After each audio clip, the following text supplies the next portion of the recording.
Assalomu alaykum aziz dindoshlar. 7-darsimizga xush kelibsiz. Esingizda bo'lsa, biz 1-darsimizda D harfini ustida quyidagi belgi kelsa da deb o'qilishini, 3-darsimizda esa D harfini ostida quyidagi belgi kelsa di deb o'qilishini, 4-darsimizda D harfini ustida quyidagi belgi kelsa du deb o'qilishini o'rgangandik. Endi sizda bir tabiiy savol tug'ilishi mumkin-da. Quyidagi cho'pcha masalan D harfini ustida kelar ekanda, D dan keyin A deb o'qilar ekan. To'g'rimi? Endi men A harfini o'zini yozmoqchi bo'lsam qanday yozaman degan savol tug'ilishi mumkin. To'g'rimi? Mana bu yerda hozir biz D da keyin quyidagi cho'pchani qo'ysak da deb o'qilyapti. Lekin menga D kerak emasda, bittagina A harfini o'zini yozmoqchi bo'lsam qanday yozaman degan savol tug'ilishi mumkin. Yoki bo'lmasa D harfini ostida quyidagi belgi kelyapti-da, D deb o'qilyapti. Endi sen savol tug'ilishi mumkin. Men faqatgina I harfini o'zini yozmoqchi bo'lsam qanday yozaman? Yoki bo'lmasa shu holatda U harfini bir o'zini yozsam qanday yozaman degan savol sizda tug'ilishi mumkin. Bugungi darsimizda aynan shu mavzuni o'tamiz, ya'niki bittagina A harfini, I harfini hamda U harfini yolg'iz kelgan holatda, ya'ni qaysi harfning ustida emas, bir o'zi A, I, U qanday yoziladi shuni o'rganamiz.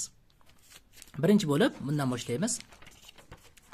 Bizga endi matematika katak juda ham kerak bo'ladi. Chunki yozishga matematika katak juda muhim hisoblanadi, bo'lmasa yozuvimiz o'xshamaydi. Qarang, A harfini yozish uchun matematika katak daftar tutasiz. Birinchi navbatda, agar siz ona tili yoki bo'lmasa oq varaqqa yozayotgan bo'lsangiz, bugundan matematika tutishingiz kerak bo'ladi. Hamda matematika daftar tutganingizdan keyin ixtiyoriy 3 ta katakni olasiz mana. Mana shu holatda 3 ta katakni ajratib olasiz.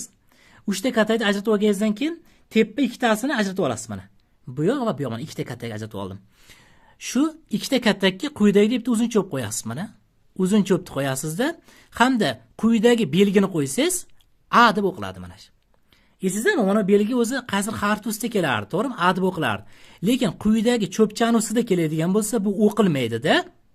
Mana shu bitta cho'pchani o'zi A tug'ishini beradi. Qisqasi, mana shu holat A harfini bildiradi. Demak, yozish uchun 3 ta katak olar ekansiz. 3 ta katakdan ikkitasini belgilab olasiz, hamda tepasiga 2 ta yozasiz. Mana qarang, uzun cho'pni birinchi, ikkinchi katakka yozasiz va quyidagi belgini qo'yasiz. Mana shu belgi A harfini beradi bizdagi. Yoki bo'lmasa qarang. Yana shu 3 ta katak olasiz, tepasiga ikkitasini belgilaysizda, bitta uzun cho'p qo'yasiz, hamda quyidagi belgichani va buni qo'yasiz. Bu ham A ni beradi. Qarang, men bu yoqda qo'yda sifatni yozib qo'ydim. Qo'yda A harfi 2 xil holatda yoziladi. Arab tilida A harfini bir o'zini yozmoqchi bo'lsak, yo bu holatda yoki bo'lmasa bu holatda yoziladi. Lekin men sizga kayfiyatingizni ko'tarish maqsadida aytishim mumkin. Qur'oni Karimda eng ko'p mana shu holatda keladi. Mana shu holatni juda ham yaxshi bilib olishimiz tavsiya etiladi. Lekin biz o'rganayotgan paytimizda kitoblarda bu holatda keladi, lekin Qur'on kitobida A harfi aynan shu holatda yoziladi. Shuning uchun A harfini ikkala holatini ham bilib olishingiz kerak. A harfini o'rganib bo'ldik, endi I harfini o'rganamiz.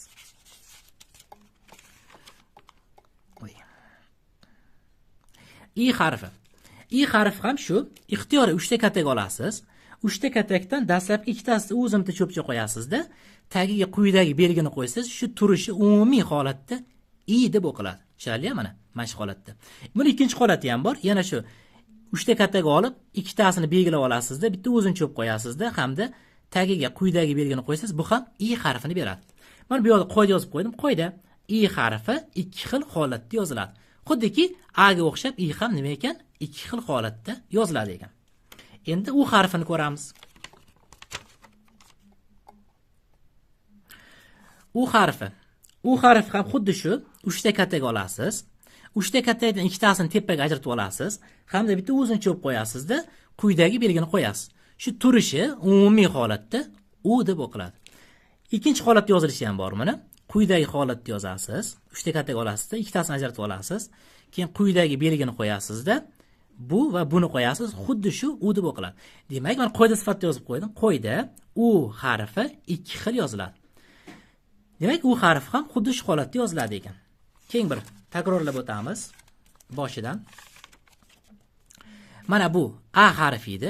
A harfi ham 2 xil yozilar ekan. Lekin bu holati Qur'oni Karimda juda ko'p holatda uchrar ekan. Siz o'zingiz agar o'zingizda Qur'on kitobi bo'lsa, shu harfni qidirib ko'rsangiz bo'ladi. Xuddi shu holatda keladi. Ikkinchisi, ani tushundik, i harfi. I harfi ham ikki xil holatda yozilar ekan, lekin Qur'onda i harfi ham bu holatda keladi. Keyingisi, u harfi. U harfi ham ikki xil holatda yozilar ekan, yo bu holatda. Lekin Qur'onda u harfi bu holatda ko'p keladi. Endi sizga uy vazifa beraman. Uy vazifa. Xo'p. Vazifa. Endi shu 3 ta harfni a, i, u harflarini o'zingiz uyda yozib mashq qilasiz, qarang. Ixtiyoriy 3 ta katak olasiz. 3 ta katak hamda mana shu holatda, birinchi holatdagisini, ikkinchi holatdagisini, birinchi holatdagisini, ikkinchi holatdagisini a harfini yozasiz. Yana 3 ta katak olasizda, teppa ikkitasini belgilab olasiz. Hamda yana i harfini ikki xil holatda yozib chiqasiz bir qator. Keyin 3 ta katak olasizda, ikkitasini tepasini belgilab olib, u harfini ham xuddi shu holatda ko'chirib olish sizdan tavsiya etiladi. Birinchi navbatda bugun o'tgan leksiyamizni albatta ko'chirib olasiz. Keyin esa ushbu uy vazifa, mana uy vazifani ham o'zim yozib ko'rsatib berdim. Sizga osonlik bo'lishi maqsadida xuddi shu holatda yozasiz hamda vazifalarni bizga jo'natsangiz, biz yana tekshirib beramiz. Keyingi darsimiz har doimgidek yana 2 kundan keyin soat 21:00 da bo'ladi.